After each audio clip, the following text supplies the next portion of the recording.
When society collapses, there's going to be a major issue that everyone will face. One of the consequences of the apocalypse will be the formation of gangs and/or criminal groups. Keep in mind, there will be prepper groups and families who try to get supplies the right way by hunting, farming, and gathering. And maybe they'll even go to abandoned warehouses to get supplies.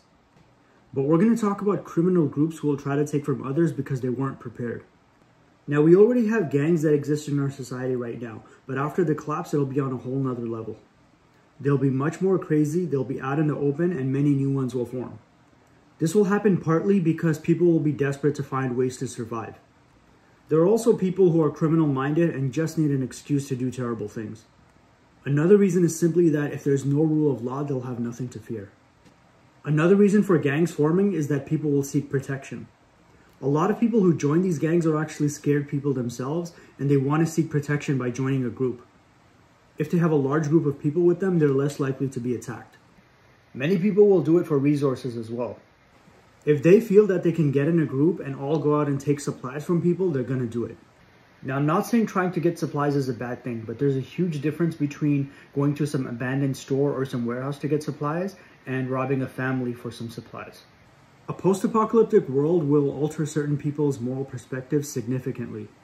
People will start doing things that they never would have done before the collapse because they can justify it in their minds and tell themselves that it was for survival. Gang leaders are going to exploit this and tell this to new, inexperienced members who aren't used to a life of crime. They will start by making them do small things that are questionable but not completely wrong. Then the things that they make the person do will get worse and worse until they completely lose their sense of morality. Keep this in mind and watch for this if you ever join some sort of group in a post-apocalyptic scenario. Don't fall for it. Another issue is territory wars. Depending on how long it's been, there will start to be fights over territory. It could be a mall, which is basically a good place to stay. It may have some supplies left, and it may have grocery stores. It could be over farmland with cattle, chickens, and vegetables.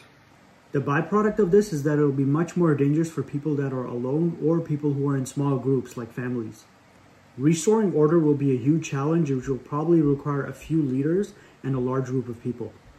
It'll be people who are tough that can handle dangerous situations or in some way eliminate the gangs or keep them under control. You'll need a group of people who are strong, trustworthy, able to defend themselves, but can also function in a normal society and be in a family environment. Once you have all that and you've removed the gangs, you can start rebuilding trust. You can start establishing order and governance structures. You'll make sure resources are equally distributed. You'll provide safety, assign roles, and other stuff like that. Now that we have an idea of what could happen, we need to brainstorm and think of ways to prepare.